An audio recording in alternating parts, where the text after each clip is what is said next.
Amitofo, Sangse, Fase, Changse, Cuciao. Para juri dan para panitia, perkenalkan, nama saya Leoreni Tania. Saya dari Wihara Wajrabumi Karawang. Kali ini saya akan menceritakan karya buku Mahaguru yang berjudul dari buku Basis Makhluk Halus, dan saya mengambil poin yang berjudul Bertemu dengan Dewi Tara. Secun mengatakan bahwa ambisi dari nenek hantu ini sudah sangat mengerikan. Bukan hanya itu, ternyata nenek hantu ini berniat untuk mencaplok sekte Cempocong. Nenek hantu ini ingin termasuk di seluruh dunia, ingin mendapatkan hadiah Nobel seperti Santa Teresa, dan juga ingin menjadi tokoh yang berpengaruh di kalangan agama. Lalu Mahaguru bertemu dengan Dewi Tara dan bertanya kepada Dewi Tara, jalinan nibana seperti apakah ini? Mengapa nenek hantu ini bisa berada di sekte Cempocong? Lalu Dewi Tara pun menjelaskan bahwa di kehidupan yang lampau, nenek hantu ini berada di alam neraka. Dan nenek hantu ini adalah iblis peminum darah, khusus untuk menghisap darah dari arwah yang berdosa. Kemudian si nenek atau si iblis penghisap darah ini memiliki sahabat. Sahabat ini adalah iblis pemakan daging. Sama seperti penghisap darah, iblis pemakan daging ini pun khusus untuk memakan daging arwah yang berdosa. Dua raja iblis ini memanfaatkan kesempatan saat Bodhisattva Sitigarbha sedang tidak berada di tanah suci Cuwei. Akhirnya dua raja iblis ini pergi ke tanah suci Cuwei untuk mengambil benda mustika yang dimiliki oleh Bodhisattva Sitigarbha. Tiga raja iblis ini mengambil 3 benda mustika, yaitu yang pertama adalah mahkota Ratna Pancadayani Buddha. Yang kedua adalah tongkat Kahkara. Dan yang ketiga adalah Padmasana. Dari masing-masing ketiga benda mustika ini memiliki atau mempunyai kekuatan yang sangat luar biasa.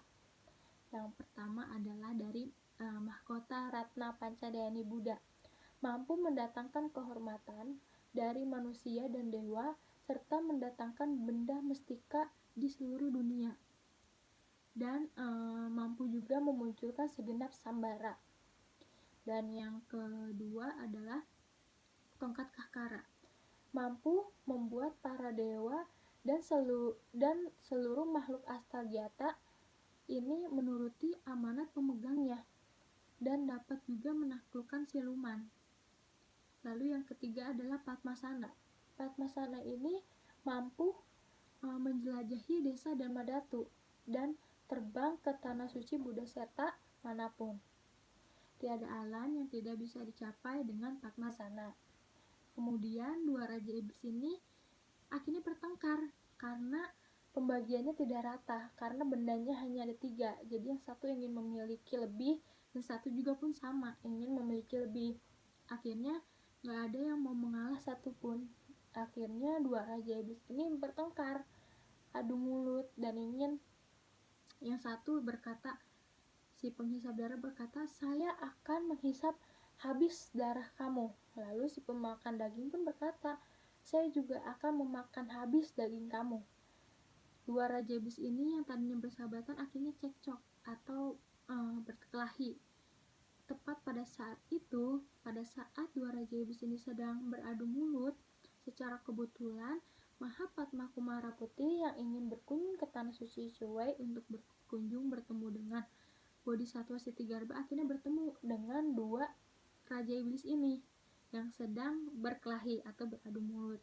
Akhirnya Mahapadma Kumara Putih ini berkata kepada dua raja iblis ini, hai dua raja iblis, kalian tidak perlu bertengkar, kalian tidak perlu berkelahi.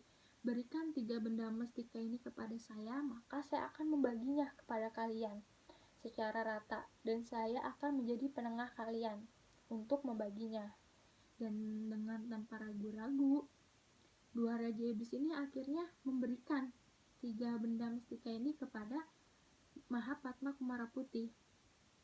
Akhirnya Mahapadma Kumara Putih ini memakai mahkota Ratna Pancadeni Buddha, memegang tongkat Kakara dan duduk di atas Padmasana. Akhirnya setelah memakai ketiga benda mistika tersebut, Mahapadma Kumara Putih ini terbang dan berkata kepada dua raja iblis ini, "Selamat tinggal. Saya akan mengembalikan tiga benda mustika ini kepada pemiliknya, yaitu kepada Bodhisattva Sitigarbha." Saat mendengar Mahapadma Kumara Putih berkata seperti itu, akhirnya dua raja iblis ini naik pitam, kesal dan marah. Disitulah akhirnya dua raja iblis ini ingin membalas dendam kepada Mahapadma Kumara Putih.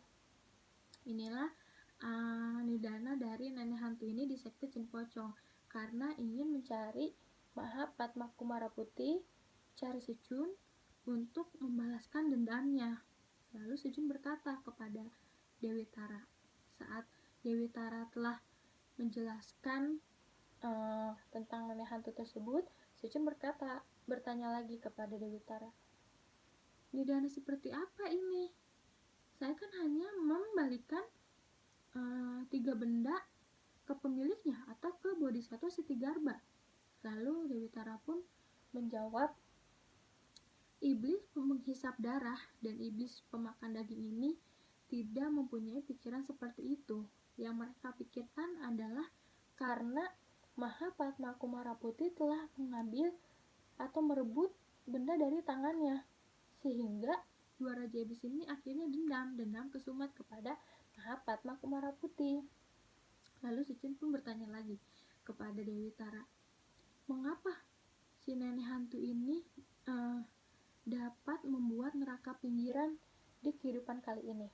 Lalu Dewi Tara pun menjelaskan, karena si nenek hantu ini adalah inkarnasi dari iblis penghisap darah, sehingga iblis penghisap darah ini si nenek ini sangat berjodoh dengan makhluk halus.